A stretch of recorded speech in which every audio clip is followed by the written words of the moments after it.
Olá, amigos do IBPEA, com grande satisfação queremos iniciar a nossa entrevista da 14ª edição da revista do IBPEA e hoje temos como entrevistada nossa querida professora, doutora, procuradora, tanto do SAERJ quanto da Infraero, Silvia Correia. Com grande prazer e satisfação que temos nossa querida amiga, catedrática já de tantos ensinamentos na Escola de Gestão, na qualificação em Gestão de Pequenos e Médios Escritórios da OAB, onde nós somos seus alunos e grandes fãs e admiradores. Hoje, para esquentar, numa noite fria do Rio de Janeiro, nós temos na banca de entrevistados Mariana Rodrigues, Cláudio Goulart, Álvaro Quintão, Gabriele Rocha, Marcos Vinícius Barbosa e Valéria Pinheiro.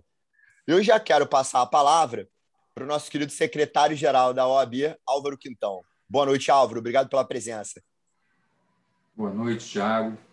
Mais uma vez, eu queria agradecer ao IBPEA, o Instituto Brasileiro de Pequenos e Médios Escritórios, pelo convite.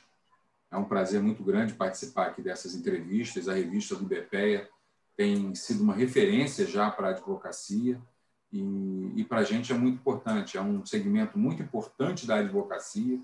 A grande maioria da nossa categoria é formada por pequenas bancas, né? E o IBPEA vem fazendo um trabalho fantástico na qualificação, na orientação desses jovens advogados e alguns advogados nem tão jovens assim, mas que advogam em pequenas bancas. E hoje, então, temos aqui a doutora Silvia, né, a nossa entrevistada, uma banca que está aqui hoje da qualidade, Cláudio Goulart, nosso presidente do sindicato, Gabriele Rocha, Mariana Rodrigues, Vinícius Barbosa e Valéria Pinheiro. É um grande prazer estar aqui fazendo parte dessa banca.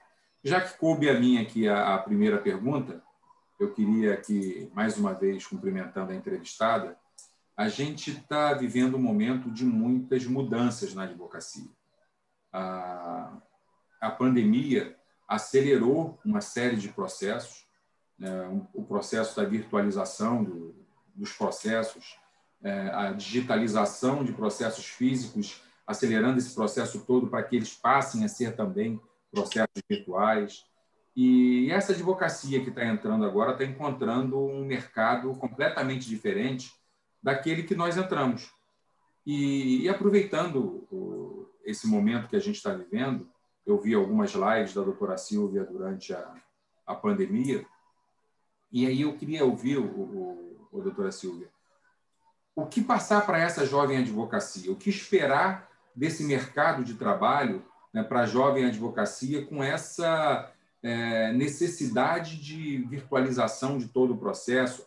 Nós tivemos agora um ato, né, o ato 45 do Conselho Superior da Justiça do Trabalho, que determinava que nem as atas precisariam ser mais transcritas. Felizmente, hoje parece que já saiu um ato do Conselho Superior revogando o ato 45. Acabei de ler aqui uma decisão e é fantástica.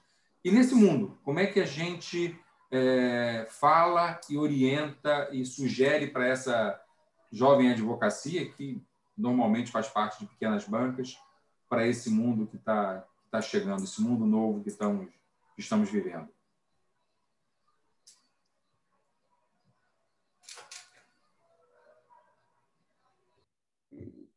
Boa noite a todos. Primeiramente, muito obrigada pelo convite do IBPEA. É uma honra fazer parte do projeto IBPEA com a sua revista, sempre com pessoas memoráveis. Eu falei para o Thiago, inicialmente, que eu vou anotar o dia na agenda, o dia já está anotado. Tá? Estou imensamente honrada de estar aqui, principalmente por esses entrevistadores de peso que iluminam a nossa advocacia, sobretudo do Rio de Janeiro. Quando eu digo ilumina, é porque traz luz a uma escuridão que, lamentavelmente, a gente enfrenta. Para não receber puxão de orelha, por causa do tempo da resposta, agradecendo a pergunta do Dr. Álvaro Quintão, secretário-geral da OAB, companheiro de sindicatos advogados do Rio de Janeiro, presidente da Comissão de Direitos Humanos da OAB. Essa é uma pergunta que eu tenho certeza que desafia não só a jovem advocacia, mas desafia a docência, do qual eu orgulhosamente integro. Hoje, um professor chegar na sala de aula e traçar qualquer roteiro do pós-formatura para um aluno, que sempre traz essa pergunta para o professor: o que eu posso esperar da advocacia, o que tem de surpresa, o que eu devo fazer? Essa é uma pergunta que tem sido o desafio de todo professor. E essa virtualização, esse excesso de tecnologia, a gente sabe que tem uma corrente muito grande que quer que a advocacia se torne um robô. Tem inteligência artificial que quer substituir advogado por robô e que quer usar a tecnologia além do seu papel. A tecnologia ela é necessária, a tecnologia ela facilita, ela encurta distâncias. Nosso encontro aqui hoje é um exemplo disso. E não só a jovem advocacia, que vai já sentir na pele a necessidade disso, mas com tempo de formação ainda muito imediato, tem a antiga advocacia, e eu não tenho aqui vergonha nenhuma de dizer, a advocacia de 20 anos, de 2 décadas, que está tendo que enfrentar essa tecnologia. E quando a gente usa a tecnologia a serviço do propósito que ela se destina, é maravilhoso. Se essa tecnologia estiver sendo usada para o propósito do direito, que é o jurisdicionado, não tem problema nenhum.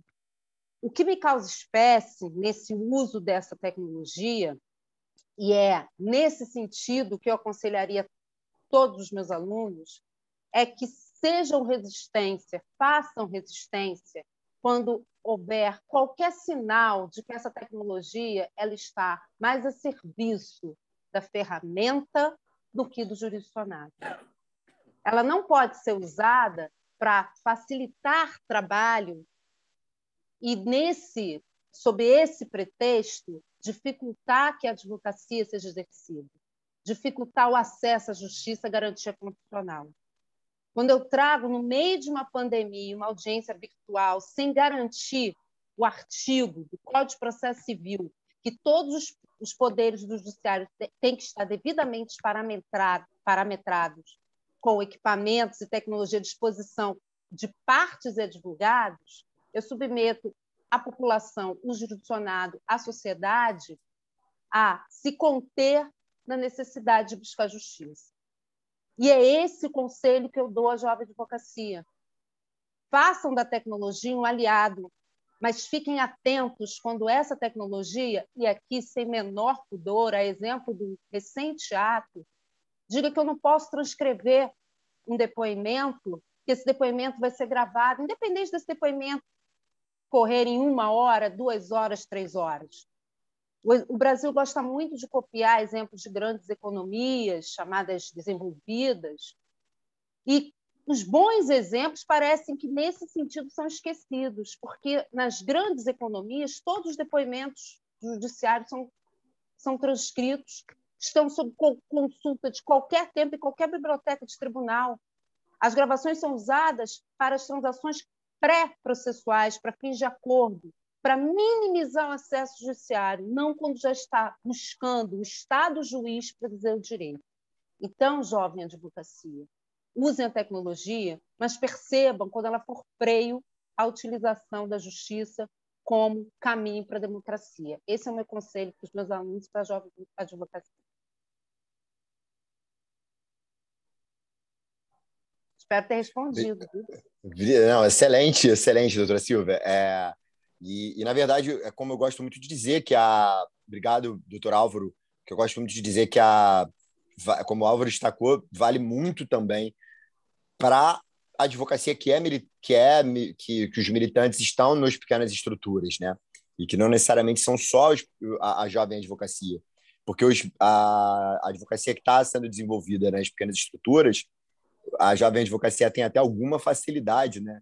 Pela questão ser da geração Z, ainda seja milênio, então tem até alguma facilidade a mais. Eu queria trazer aqui a doutora Mariana Rodrigues, já de plano, agradecendo demais a participação dela nessa bancada da revista do IBPEA. Mariana, muito obrigado pela participação, a palavra é sua. Muito obrigada a todas e a todos. Doutora Silvia, que prazer.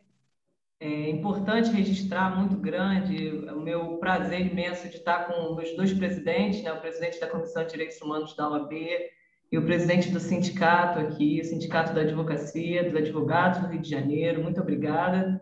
Muito obrigada pelo convite, IBPEA, como uma chama, né? Como uma... Isso aqui eu não sei como é que mexe nisso, como é que faz, o que é. Lá. Vou continuar aqui, tá, Thiago? Tudo bem? Tá tendo... A gente tem uma... O Thiago me deu um cutuque semana passada de que eu não estou mais na Jovem Advocacia. Ele tenta me expulsar dessa classe. E a doutora Silvia, que me deu a oportunidade do convite de assumir juntamente, né, na subprocuradoria do sindicato, esse papel importante da gente unir forças. Percebo muito o papel tanto da OAB, do sindicato, quanto do IBPEA. Eu acho importante registrar o papel que o IBPEA tem de inovar, de trazer, de ser acessível, de trazer instrumentos para a gente que tanto é carecedor. A gente tem um mundo de informações, ao mesmo tempo a gente fica muito seguindo somente orientação conservadora, muitas vezes, porque existe para o campo do direito, para você ter algum crescimento, você precisa seguir uma certa cartilha. E uma das coisas que me fez aceitar trabalhar com toda essa equipe brilhante que se encontra aqui é a oportunidade. O IBPEA, nessa 14ª revista, traz a doutora Silvia. É importante registrar que é uma profissional brilhante, de uma extrema sensibilidade da escuta. Ela escuta e dá atenção, dá carinho, considera o que a gente fala. Então, isso, doutora Silvia, eu publicamente aqui expresso minha mais profunda honra de tê-la como minha procuradora no sindicato. E nisso, diante de tudo, de todas as suas qualificações, de todas as suas justas homenagens ao longo da vida, da carreira, e espero que consiga crescer ainda muito mais, a gente percebe, no âmbito da advocacia nacional e na advocacia do Rio de Janeiro, uma sequência de paridade de gênero, né? Uma adequação que é uma tendência mundial, no Brasil faz cada vez mais necessária. E percebo que você é uma mulher muito forte, uma mulher muito reconhecida. E eu gostei muito de ouvir sobre o acesso à justiça, sobre essa sensibilidade da atenção, né? De saber assim, perceber os limites do que vai evoluir, do que não vai evoluir para a jovem advocacia, ter essa sensibilidade. E eu acho importante falar sobre a jovem mulher, como ela se sente. O seu papel já está determinado, você já é uma referência para a gente, para mim especialmente, muito grande. Eu gostaria que você pudesse falar para a mulher advogada que está ingressando, para a jovem mulher advogada que se encontra diante de todos os ritos que devemos cumprir, mas se vê em contrapartida no momento de paridade de acesso, tanto no sindicato, que agora recém-eleito, que teve essa inovação, então esse papel na Procuradoria do Sindicato, quanto na OAB. Importante você falar isso, se possível, para ajudar a jovem advocacia os caminhos mais justos e mais recentes do direito. Obrigada, Mariana. Fico muito comovida com as suas palavras. Você é brilhante no que você faz. Eu já tive várias oportunidades de falar isso para você. Você tem uma luz no seu trabalho. Então, ouvir isso de uma pessoa que é tão aguerrida e tão apaixonada pelo que faz, eu brinco que tem peso 2, né? Não é prova de segundo bimestre, mas tem peso 2. Fico muito feliz e muito comovida. No caso da mulher, esse é um assunto que me sensibiliza muito, porque fico muito feliz e muito satisfeita de saber que nós caminhamos até o ponto de existir uma campanha de paridade. Assunto esse que era absolutamente silencioso há uma década atrás, por exemplo. Falar em paridade era um assunto que era completamente abafado, não existia campanha. Então, quando eu vejo, além de mostrar, né, a minha idade, né, quando eu vejo caminhar de uma luta que alcança uma paridade, já é algo que a gente respire fundo e diga: estamos indo, estamos caminhando, estamos chegando. Mas, por outro lado, mostra que como é importante a gente reafirmar as desigualdades. Quando as pessoas vêm com os discursos dizendo da relevância da paridade, da importância da mulher, da elevação do seu poder na sociedade, que ela não é inferior, que ela não tem que provar com um plus o seu poder de trabalho, o seu potencial. Isso já é uma conquista, sem dúvida, mas percebam que nós temos que ainda exigir paridade. E esse é um direito que está na Constituição Federal de 1988. Há mais de 20 anos nós estamos exigindo a paridade, e a paridade está ainda sendo utilizada por antes haver uma pré-votação. Né? Vamos concordar que nos órgãos sejam observadas a paridade. É um caminho adiante? É, mas a gente percebe o quão lento é esse processo. E no caso da jovem advogada, que eu acho que a única diferença que ela tem, e aí eu tenho que talvez fazer um olhar um pouco pessimista, é que a diferença é que essa jovem advogada ela já entra no mundo onde esse assunto ele é debatido. Mas, ao mesmo tempo que ela entra no mundo com esse assunto sendo debatido, né, como diria meu grande amigo Tiago, nos permita aqui uma reflexão, ela também não pode deixar de olhar para trás para ver o quanto foi necessário esse caminho. E é nesse sentido o conselho.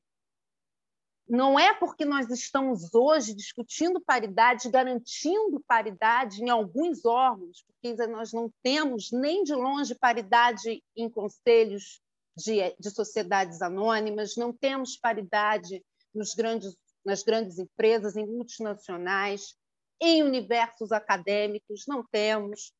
Ainda que nós estejamos discutindo isso, quanto nós precisamos fazer para conseguir isso? Então, o que eu quero dizer para essa jovem advogada é: o trabalho nem de longe está terminado. O trabalho é o início. E é uma postura que a gente assume muito mais internamente do que exteriormente. É uma postura que a gente assume quando a gente estende a mão numa contratação, que você tem 2 candidatos, vocês acatam uma mulher. Quando você tem algum subordinado que diz: não estou com a menor possibilidade de trabalhar hoje, estou doente, não dormi à noite porque meu filho chorou. Não estou em condições de trabalhar hoje porque eu estou cuidando de uma mãe doente. Então, quando eu tenho essa sensibilidade de entender que o papel que essa mulher tem, além dos muros profissionais, e acolho esse papel, sem julgar, sem dizer que é porque, tá vendo? Por contratar a mãe deu nisso, por contratar arrimo de família deu nisso.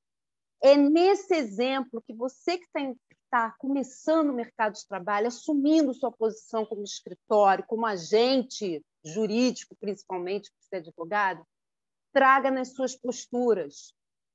Quando você estiver numa mesa de audiência que a sua ex-adversa já estiver em estado gestacional, ou tiver com o bebê no colo, dizer: quer preferência, doutora? Tenha preferência. No elevador, são posturas que nós temos que assumir.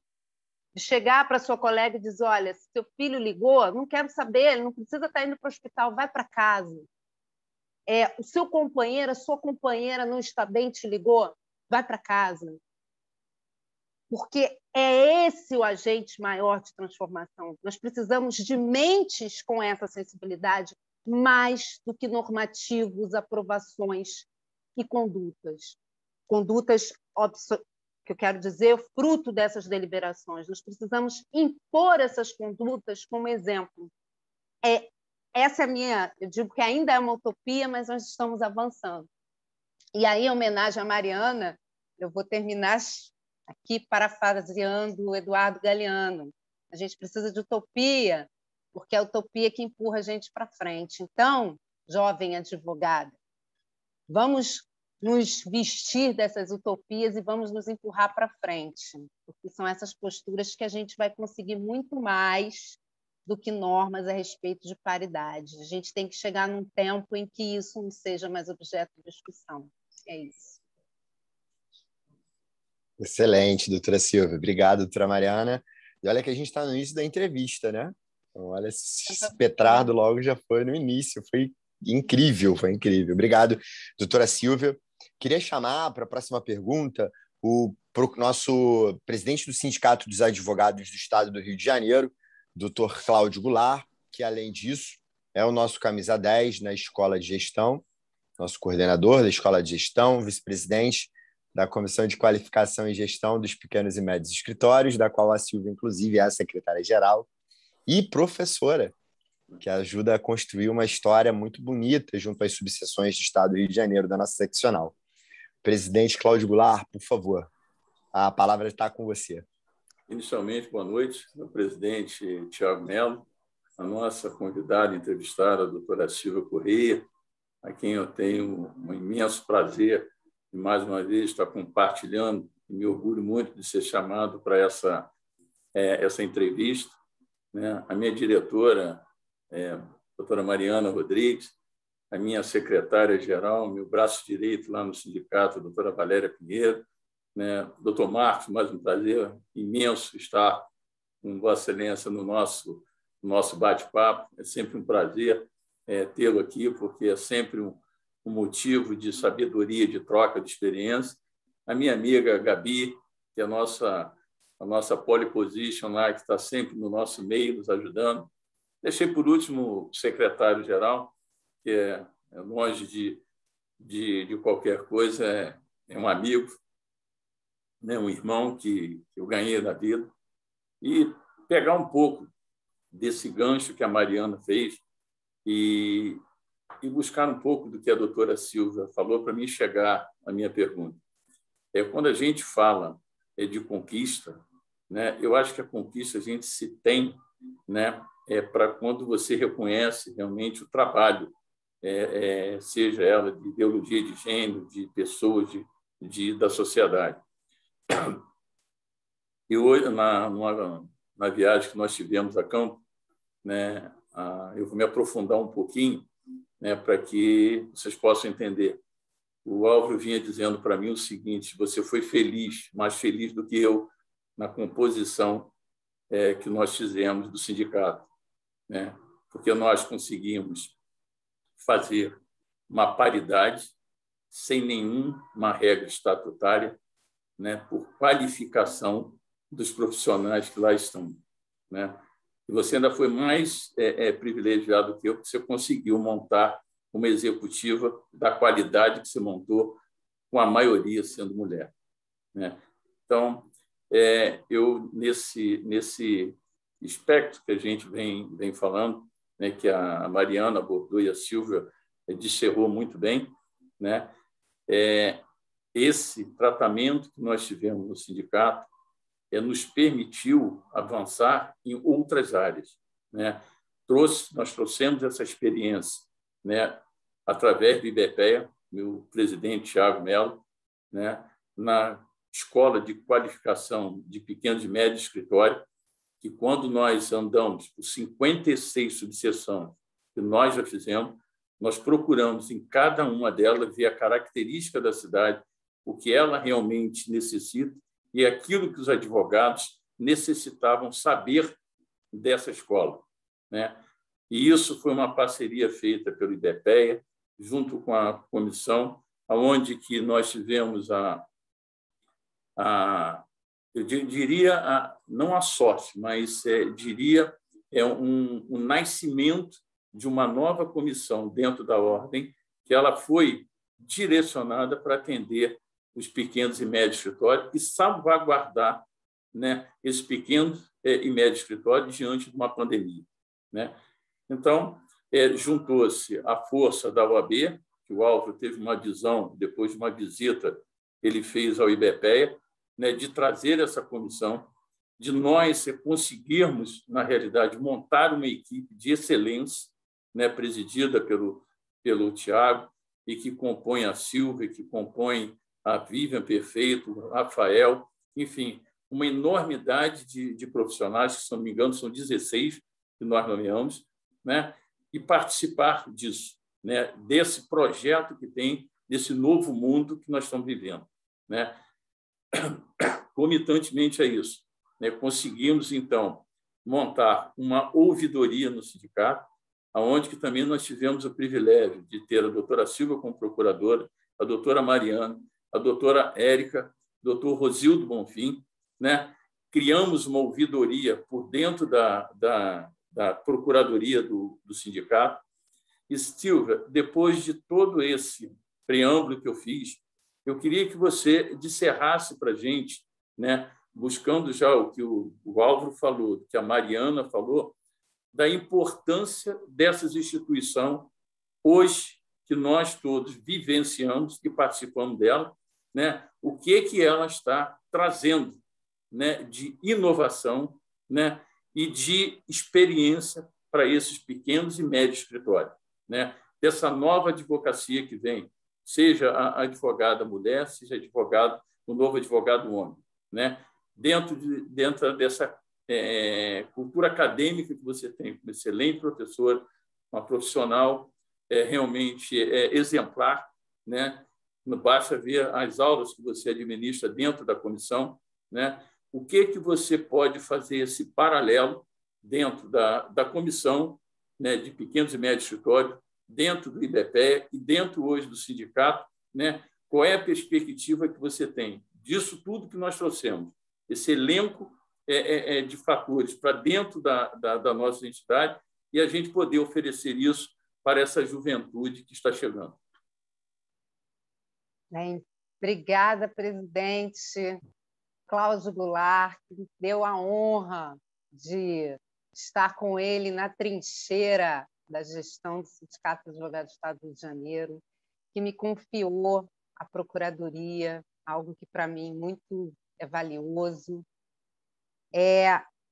Olha, a grande vantagem que a jovem advocacia tem hoje é ela ter alcance essas instituições, esses bons exemplos da advocacia, esse olhar que nós estamos tendo.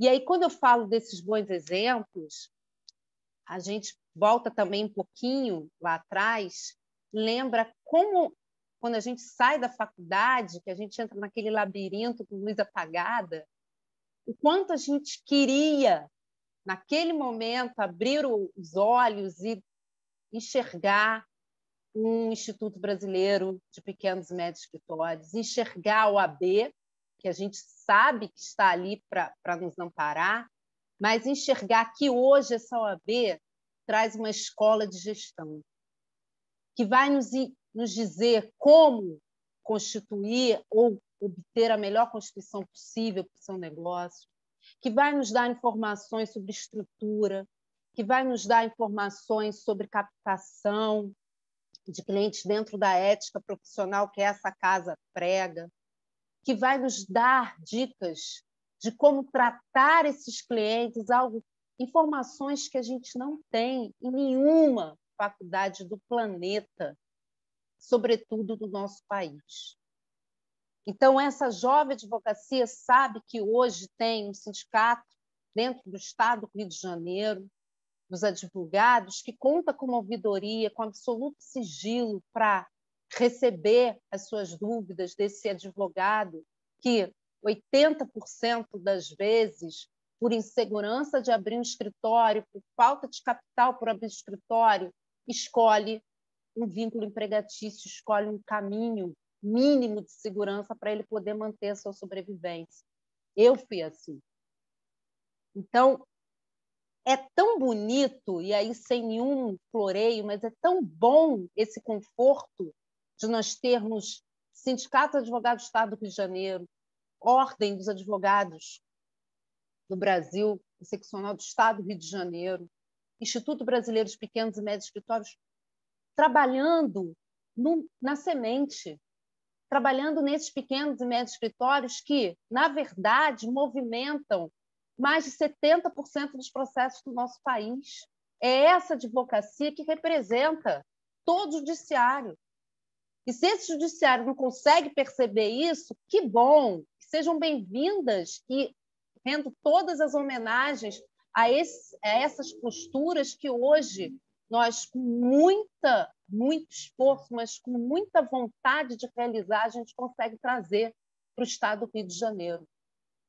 Então, presidente Cláudio Goulart, que felicidade a minha fazer parte hoje da Ordem dos Advogados do Brasil, fazer parte do Sindicato dos Advogados do Estado do Rio de Janeiro, fazer parte desse projeto maravilhoso de levar conhecimento dessa escola de gestão para todos os municípios do Estado do Rio de Janeiro em prol do fortalecimento da base dessa advocacia que carrega lá aquele jurisdicionado, que sem essa advocacia não chega, que sem essa advocacia vai ficar no prejuízo, que sem essa advocacia não vai brigar contra o seu empregador que não pagou, que vai brigar contra a loja que não entregou, que não vai brigar pelo seu direito a uma partilha, que não vai brigar contra o poder pesado do Estado quando ele vier a ser preso. Então, é essa advocacia que carrega esse judiciário. E se a gente está fortalecendo a advocacia, é a sociedade que ganha. Então, essas instituições, além desse fortalecimento, elas têm algo que, na verdade, justifica todo esse nosso trabalho. Dar voz ao advogado é dar voz à sociedade, fazer da nossa população uma população amparada para que possa garantir a ela o que lhe é devido, voz. E é muito orgulhoso ver, muito, me enche de orgulho. Eu falei hoje para o Tiago que eu estava muito sensível, mas, de fato, eu fico muito emocionada em perceber, com as palavras do Dr. Cláudio Goulart, que eu, olha só que felicidade, participo desses grupos e vejo tudo isso acontecer. 10 anos atrás eu não ia ver nada disso. Muita sorte, mais sorte ainda quem está acompanhando e colhendo os bons frutos desse trabalho, que são esses pequenos e médios escritórios, que vai trazer muitas e muitas vitórias para essa nossa sociedade que já apanha tanto, né? Que bonito, Silvia. Obrigado aí pelas palavras para o IBPEA. E, de fato, é muito bacana a gente saber que tem muita gente lutando juntos para a gente poder deixar um legado para a advocacia. Isso é muito importante. E a gente que está militando numa pequena banca sabe da importância das dificuldades que é trabalhar numa pequena estrutura. E muito feliz de ouvi-la falar tudo isso, né? Eu queria trazer uma amiga que o sindicato me deu, nossa querida secretária-geral adjunta, conselheira do Sindicato dos Advogados, a conselheira da OAB, Valéria, por favor, Valéria Pinheiro. Você está ouvindo ela? A Valéria estava com estabilidade na internet. Eu acho que agora acertou. Ficou bom? Aqui. Vamos bom, ver Valéria. Se eu tenho sorte e poder contribuir aqui um pouquinho. Boa noite a todas e todos que nos assistem. Boa noite, Álvaro Quintão. Boa noite, Cláudio Goulart. Boa noite, Gabriele. Boa noite, Vinícius. Boa noite, Tiago. Boa noite, doutora Silvia. Não sei se eu esqueci. Mariana. Boa noite a todos e todas. É muito importante, né, essa entrevista com essa mulher com que eu tanto admiro, essa advogada, minha colega de OAB e minha colega de sindicato. Acho que eu vou um pouquinho na linha da pergunta do Álvaro e um pouquinho também na pergunta do Cláudio, e vou aqui fazer uma pergunta para a doutora Silvia, que eu tenho certeza que ela vai saber aí nortear muito bem. toda essa angústia que a advocacia, que está um pouquinho excluída aí desde o momento que começou a surgir aquele impasse dos tribunais não abrirem por causa da Covid e que precisam estar totalmente online. Muitos advogados eles não têm condições de fazer isso, uma por conta da internet, que oscila, ou então porque a internet tem que ser dividida por outras pessoas da mesma casa, e o confinamento trouxe essa divisão, né? Trouxe trabalho para dentro das casas, e o advogado mais velho que não consegue, que ele não tem uma habilidade técnica para manusear os equipamentos, manusear tudo relacionado à internet, entrar numa plataforma digital para participar de uma audiência telepresencial. E isso eu falo, doutora Silvia, porque hoje eu presenciei isso.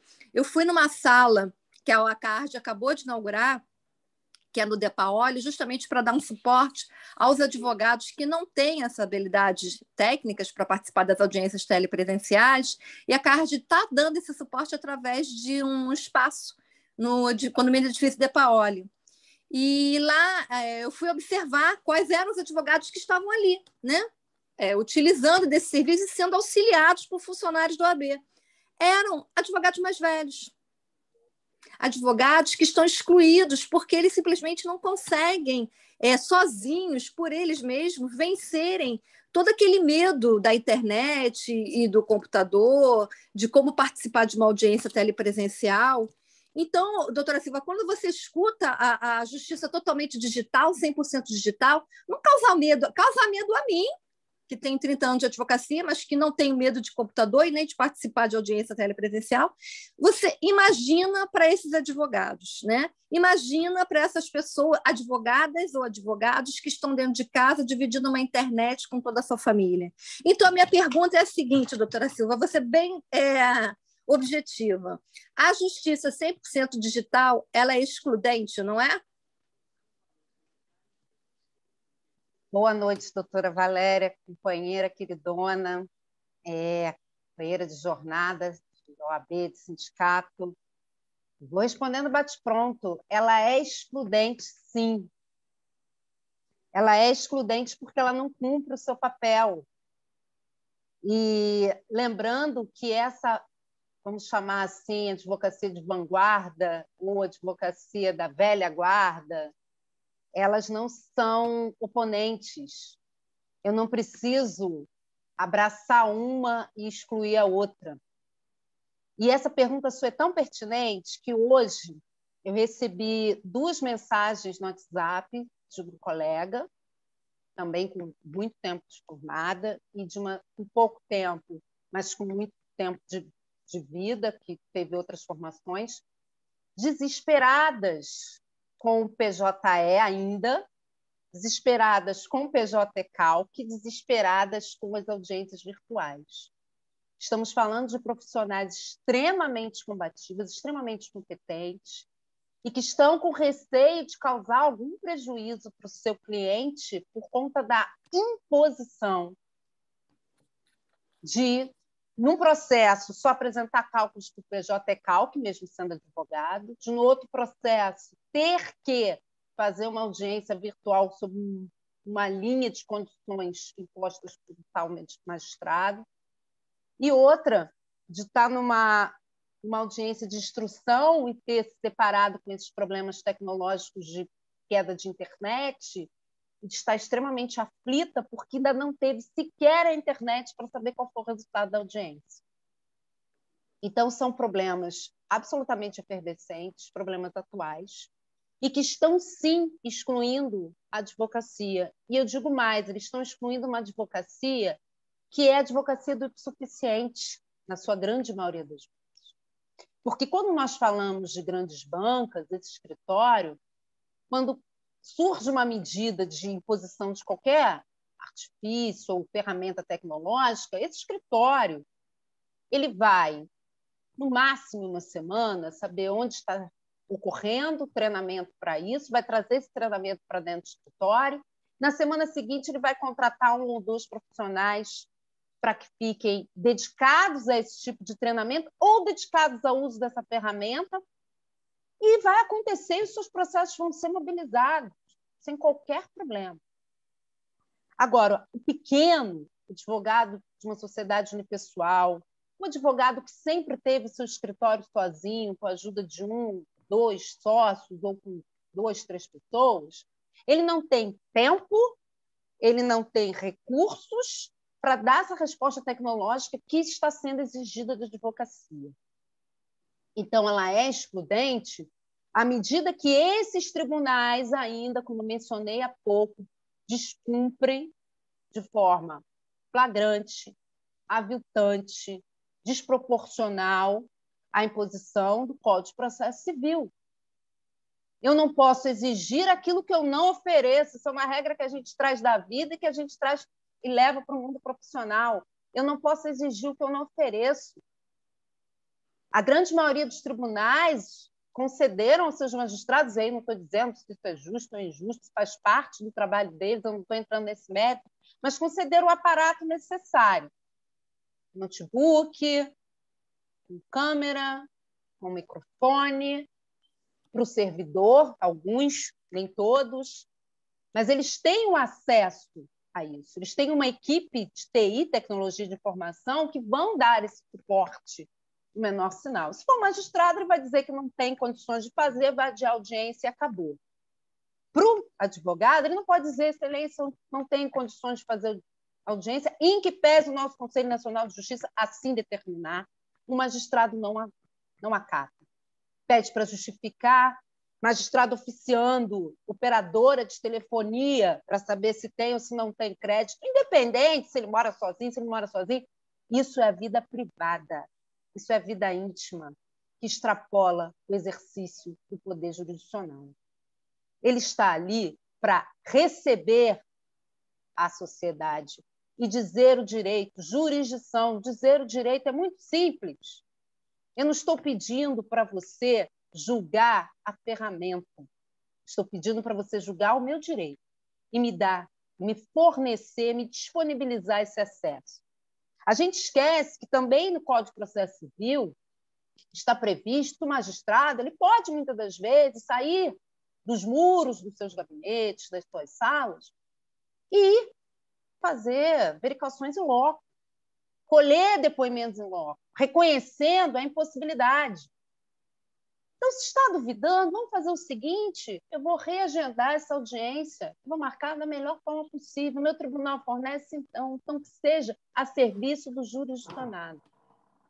E é por isso que essa sua pergunta e essa provocação de estar me oportunizando colocar isso aqui é relevante, para que essa advocacia perceba que a letra do Código de Processo Civil não pode ser enterrada viva, que a letra de uma resolução do Conselho Nacional de Justiça feita no meio de uma pandemia para tentar desafogar o judiciário não pode servir para enterrar um direito. Nós não podemos perder de vista esse fim. Então, nós precisamos dessa advocacia, e nós temos aqui no Estado do Rio de Janeiro uma ordem forte, nós temos um sindicato atuante, mas nós precisamos avançar.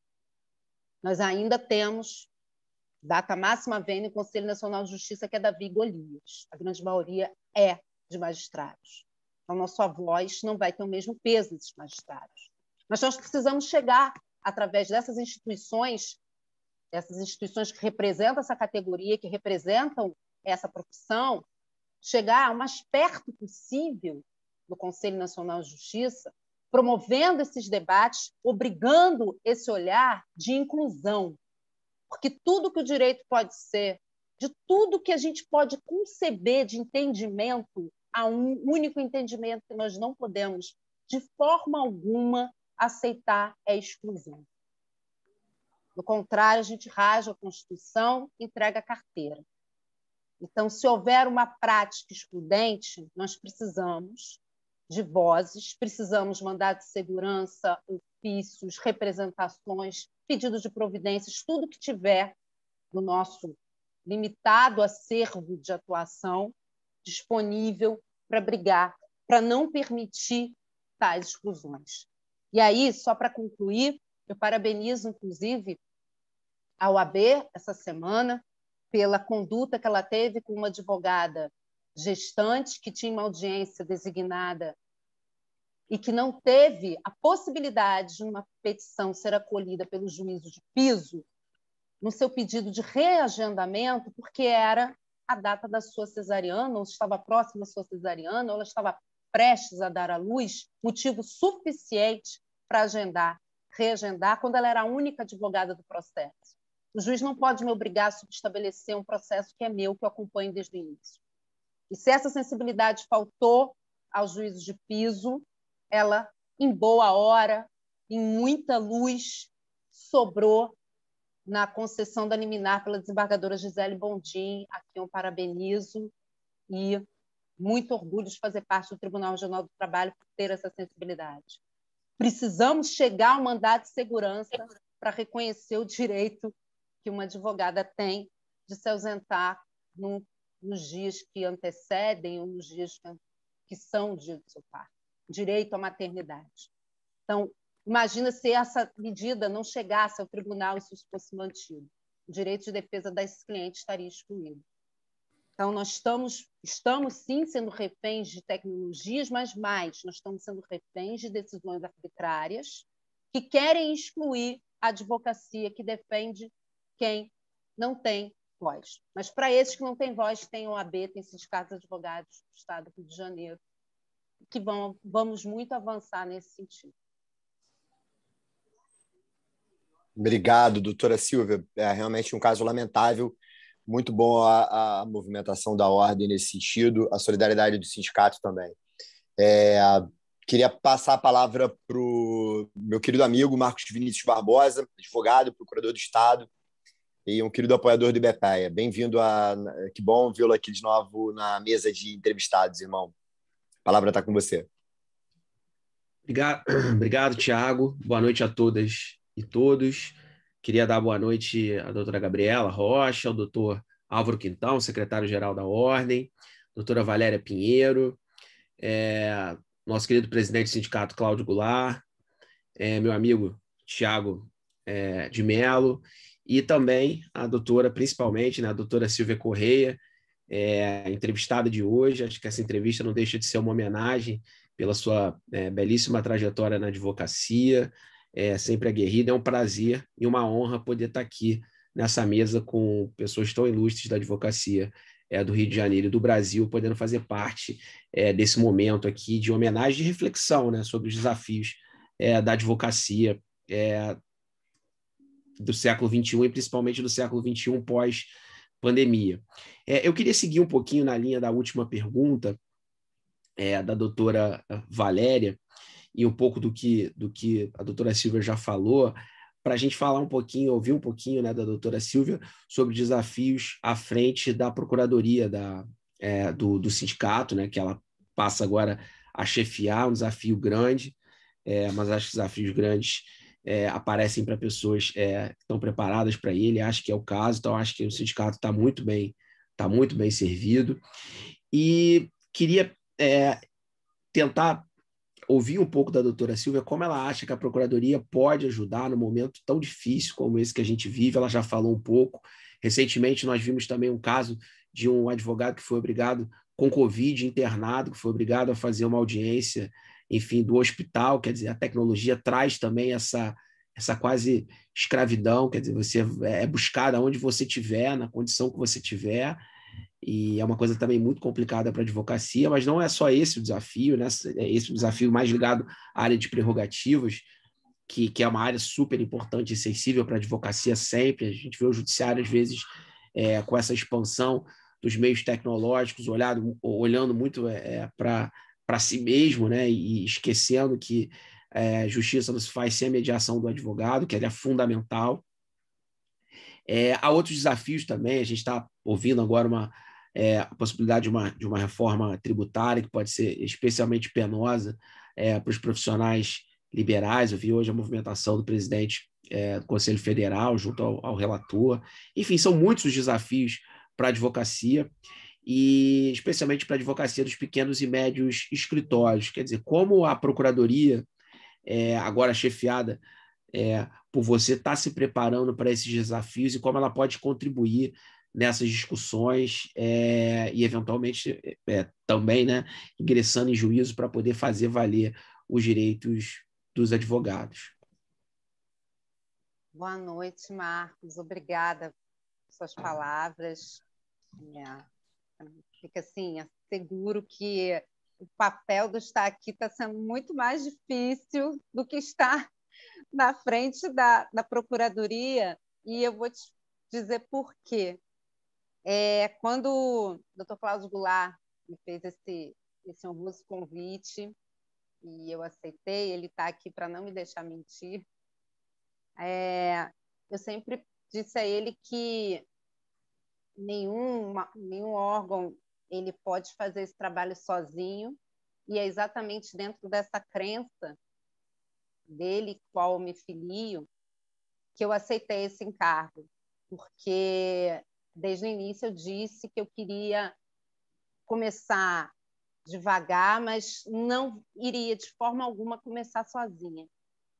Então, eu já, partindo da mesma ideia da presidência do sindicato, de ter um grupo coeso, de ter um grupo forte, chamei alguns nomes que, para mim, inicialmente, são nomes que têm uma participação ativa, sem nenhum projeto megalomaníaco de querer ter ali 10 pessoas, mas de uma forma tímida, não necessariamente taxativa. Podemos, no futuro, até trazer mais colegas, mas eu quis ter ao meu lado pessoas que são atuantes. Uma delas, por exemplo, a doutora Mariana Rodrigues, que está aqui, que muito antes da Procuradoria eu já indicava como uma pessoa de extrema força dentro da advocacia criminal, sobretudo no trabalho exemplar que ela faz dentro da Comissão de Direitos Humanos.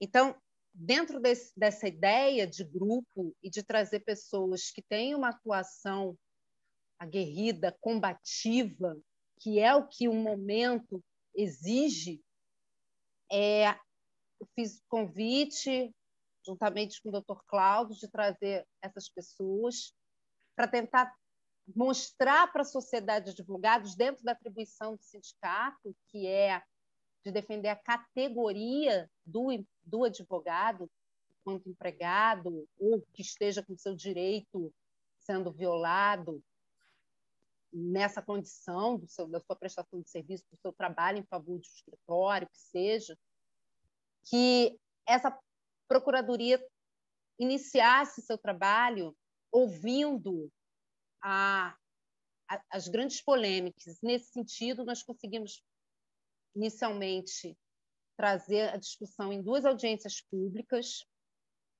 também munido desse espírito de ouvir antes de tomar medidas. Nós não agimos de forma isolada, nós precisamos saber quais são os anseios dessa advocacia.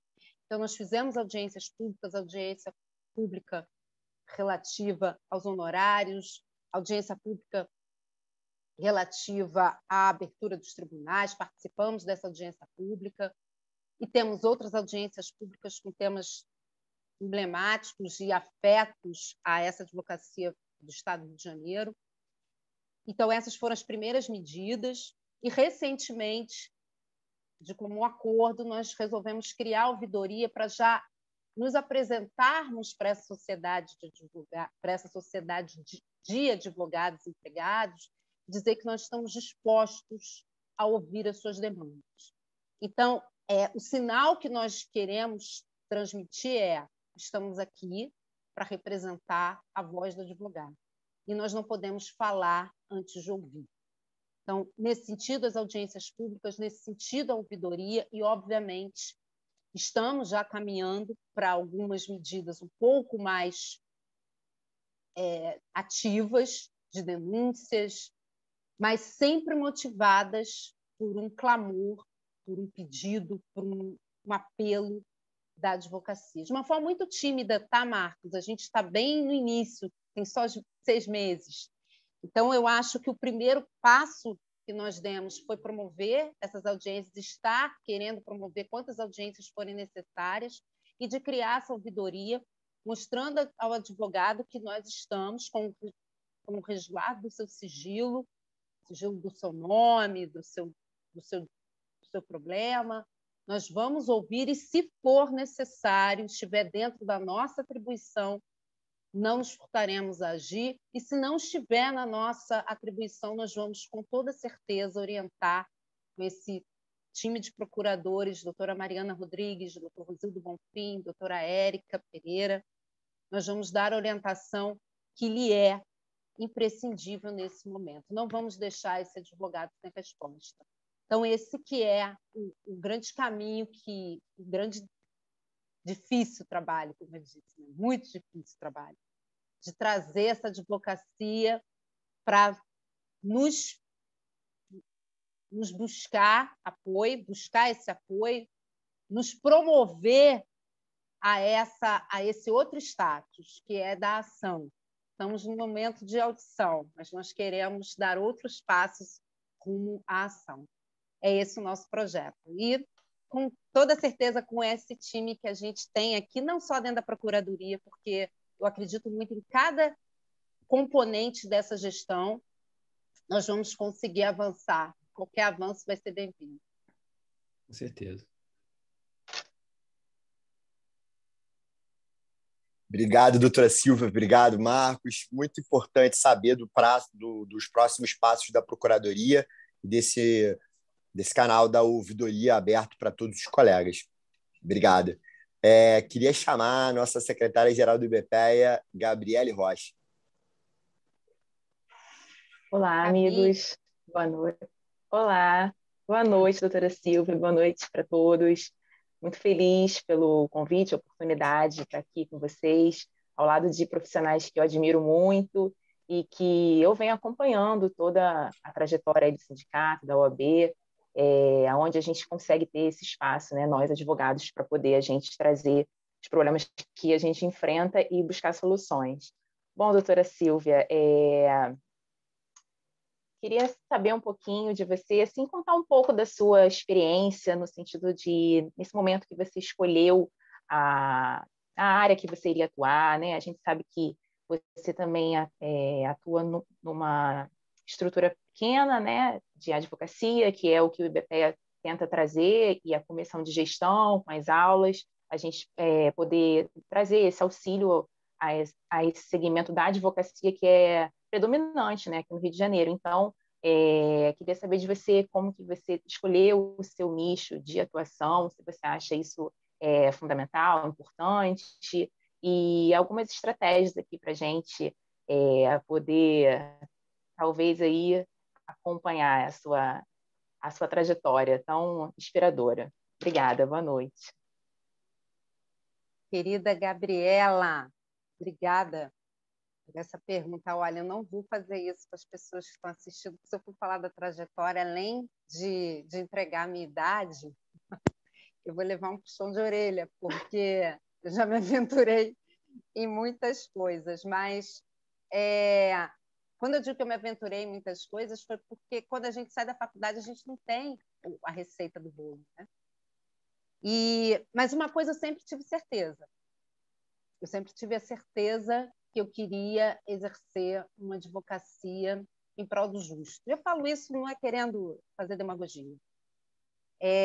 Eu queria realmente que essa advocacia me trouxesse uma satisfação, que a gente chama de salário moral. E isso eu complemento muito com a docência. O resultado, plantar a sementinha e ver que você está conseguindo, ali num espaço de décimos, fazer um pouquinho melhor, trazer um pouquinho mais de ganho para todos e não apenas para o processo, para o cliente, enfim. Eu tenho, né, 3 nichos de atuação e eu vou aqui focar nesse nicho de pequena advocacia, porque eu faço parte da Procuradoria de uma empresa pública, que é a Infraero, concursada, para você ver como é que é difícil a gente escolher um caminho, né? Mas eu fiz com muita satisfação. Mas dentro desse modelo de empregada pública, defensora de uma empresa, isso não era suficiente, eu precisava dar voz àqueles que não têm voz, como eu disse ainda há pouco. Então, eu não consegui de jeito nenhum deixar de lado a advocacia, e limitada pelo trabalho da Procuradoria, ela tinha que se adequar a um modelo em que eu pudesse cumprir com a qualidade que eu queria oferecer, mas sem nenhuma pretensão de se tornar um grande escritório de advocacia. Por quê? Porque eu não ia conseguir, razão de tempo. Não sei se eu posso conseguir isso daqui a 5 anos. Então, ela ficou, e é uma advocacia pequena, que eu gosto muito de chamar de advocacia artesanal, que a gente acompanha todos os passos do processo. E, dentro dessa advocacia artesanal, me foi muito feliz a experiência, porque eu pude ter um conhecimento que eu, dentro de uma empresa pública, defendendo os interesses dessa empresa, eu não ia conseguir observar, que é o contato dos diferentes clientes que você pode vir a ter. E a forma de se aproximar desse cliente e deixar nesse cliente a impressão de que o direito dele está sendo defendido da melhor forma possível. Não existe advogado melhor do que o outro. Nós temos estratégias, temos posturas diferentes, mas o cliente ele tem que ter a sensação de que ele está sendo defendido da forma melhor possível, com todo o empenho que é possível. Eu sempre gosto de fazer um paralelo com a medicina, né? Nós temos dezenas de cardiologistas, dezenas de clínico geral, e aí a gente sempre não faz aquele comparável, meu médico é ótimo, mas qual é a sensação que esse médico deixa? Esse médico é maravilhoso porque ele me atende sempre que eu posso, que ele sempre prescreve o tratamento que é eficaz, e mesmo que tenha lá os seus efeitos colaterais, o resultado é alcançado. Então, a pequena advocacia ela tem que usar esse paralelo no seu dia a dia. Você não tem que ficar o tempo todo comparando, olha, eu queria ter uma biblioteca do escritório tal, eu queria ter 5 advogados fazendo protocolo para mim em tempo recorde, eu queria que o cliente saísse daqui com a petição protocolizada. Não, eu preciso ter a ideia de oferecer o serviço que, para aquele cliente, ele tenha certeza que ele vai ser bem recebido. Muitas vezes um cliente quer falar com você, uma emergência, você pode até não falar, mas você dá aquele retorno para ele saber, fui ouvido e tive a resposta. Isso é mais importante para ele do que necessariamente ele saber qual é a estratégia que vai ser adotada. É mais importante para ele saber que o advogado conhece o processo dele, ou sabe como responder a pergunta sobre o processo dele e tem caminho de chegar aonde ele vai obter o resultado que, obviamente, ele quer os 100%, mas que será o mais próximo possível desse 100% de êxito. E que ele saia com a garantia que esse advogado fez o que foi possível para ele chegar. Isso só se consegue de uma forma, Gabriela, já aqui querendo concluir, com transparência. A gente precisa entender que hoje qualquer cliente ele tem uma fidelização pela capacidade de transparência, de dizer que o direito dele é bom, é de risco, de dizer o que deve ser feito, que vai ser um processo que vai demandar recursos até os tribunais superiores, vai ser um processo rápido, mas que ele tenha o conhecimento do projeto, do planejamento de trabalho que vai ser feito para defender o direito dele. Essa linguagem ela tem que ser abordada. Já foi-se o tempo de chegar para o cliente e dizer, olha, não sei, vou ter que consultar o seu processo e passar 1, 2, 3, 6 meses e não dar uma resposta. É essa proximidade, e é uma das vantagens dos recursos tecnológicos, que traz essa transparência, que garante a confiança e que permite que esse pequeno escritório comece a fazer o seu nome pela qualidade do serviço que ele presta. Que qualidade ela independe de tamanho. Ela só precisa de dedicação, tempo e empenho. Obrigado, doutora Gabriela. Excelente, doutora Silvia. Eu estou me sentindo aqui nas aulas da Escola de Gestão. Que bacana, muito bom. Obrigada. Inclusive, e para finalizar, pessoal, infelizmente a gente está chegando na reta final da nossa entrevista da 14ª edição da revista do IBPEA. Eu ia te fazer uma pergunta, professora Silvia. Gosto muito de chamar a doutora Silvia de professora Silvia. Eu queria saber um pouco, eu ia falar sobre a publicação hoje, e a Cora está participando aqui hoje da revista, Cora. Eu ia querer saber um pouco da publicação hoje do provimento que fala sobre as novas regras de publicidade, que publicou hoje, dia 21 de julho de 2021. Mas eu vou deixar o pessoal curioso para ver a sua participação, da participação do pessoal na Escola de Gestão, para ouvir o que a professora Silvia vai falar sobre as novas regras da escola, do novo provimento, sobre as novas regras da publicidade na advocacia. Não deixem de acompanhar as aulas da Escola de Gestão da OAB. Mas o que eu queria saber, Silvia, para poder finalizar, como a gente pode, e aí pode ser emblemático isso, né? Mas como a gente pode fazer com que a advocacia, em especial a advocacia de pequeno e médio porte, passe a ser mais valorizada e respeitada, Silvia? Difícil pergunta, hein, Thiago? Tinha que vir de você, né? Olha, a gente tem uma missão, Thiago, como eu falei, acho que em quase todas as respostas, a gente tem uma missão muito complicada, porque essa advocacia é que mais apanha, né? A advocacia do pequeno e médio escritório, ela é a que mais apanha. E, contraditoriamente, ela é que mais representa a sociedade.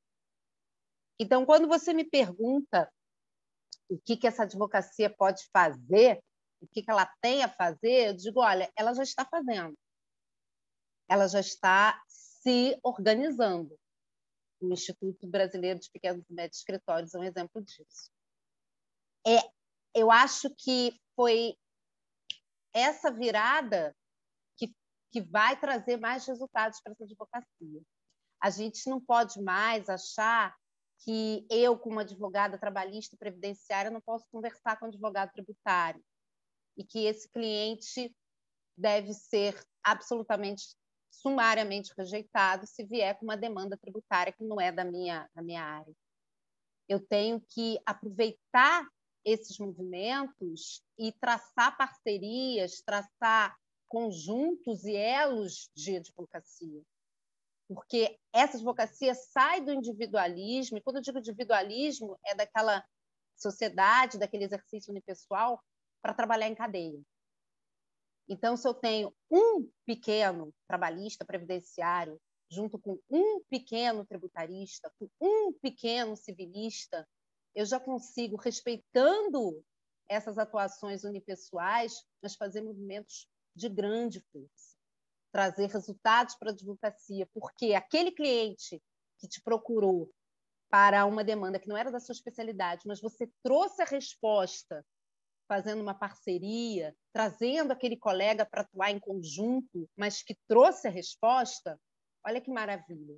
Ele vai ficar com a ideia de que você sabe aonde tem a resposta e que você tem ao seu lado parceiros advogados que ele também pode contar com a mesma confiança que ele depositou em você. A pequena e média advocacia é essa estruturação, é essa cadeia, são esses elos que vai torná-la mais forte. E, nesse sentido, o Instituto Brasileiro de Pequenos e Médios Escritórios tem trazido nas suas demonstrações, nos seus eventos jurídicos, o quão forte é essa cadeia e quanto ela tem ainda para se estruturar. E nós também falamos disso na Escola de Gestão de Pequenos e Médios Escritórios da OAB. Não podemos mais trabalhar de forma atrás de muros, isolada, deixando aquele cliente de lado por conta de uma necessária especialização. Nós temos que conjugar interesses, trazer parcerias, abrir frentes em prol daquele cliente satisfeito que vai ficar satisfeito com os 2, 3 escritórios e trazer um retorno ainda maior. Obrigado, doutora Silvia. Pessoal, a gente está chegando à reta final, então eu queria agradecer ao doutor Álvaro Quintão, doutor Cláudio Goulart, doutora Gabriele Rocha, doutora Valéria Pinheiro, doutor Marcos Vinícius Barbosa, doutora Mariana Rodrigues, doutora Gabriele Rocha e doutora Silvia Correia, por favor, uma fala final para a nossa 14ª edição do IBPEA. Olha, Tiago, mais uma vez, eu já agradeci, quero agradecer a todos, doutor Cláudio Goulart, doutora Álvaro Quintão, doutora Mariana, doutor Marcos, doutora Valéria, doutora Gabriela. Desculpa se eu esqueci alguém, mas é um prazer, é uma data memorável para mim estar aqui hoje e principalmente poder, aqui nesses minutinhos, perceber que a nossa advocacia ela tem tudo para sair, para dar mais passos rumo a um crescimento. Em tempos em que, como eu disse há pouco, se fala em inteligência artificial para acabar com a advocacia, existia uma escola de gestão que olha para o pequeno e médio escritório, existia a ouvidoria do sindicato, existia o Instituto Brasileiro de Pequenos e Médios Escritórios, existia a OAB levando as demandas dessa advocacia para o Conselho Federal, para o CNJ, é mostrar que essa advocacia não vai ser calada por uma tecla, por um robô. Nós ainda temos voz e não vamos ficar mudos diante de toda e qualquer atitude que vá querer calar a nossa advocacia, a democracia e, sobretudo, minimizar o acesso à justiça de quem mais precisa dela. Muito obrigada. É uma honra muito grande fazer parte de cada uma dessas instituições, desses grupos.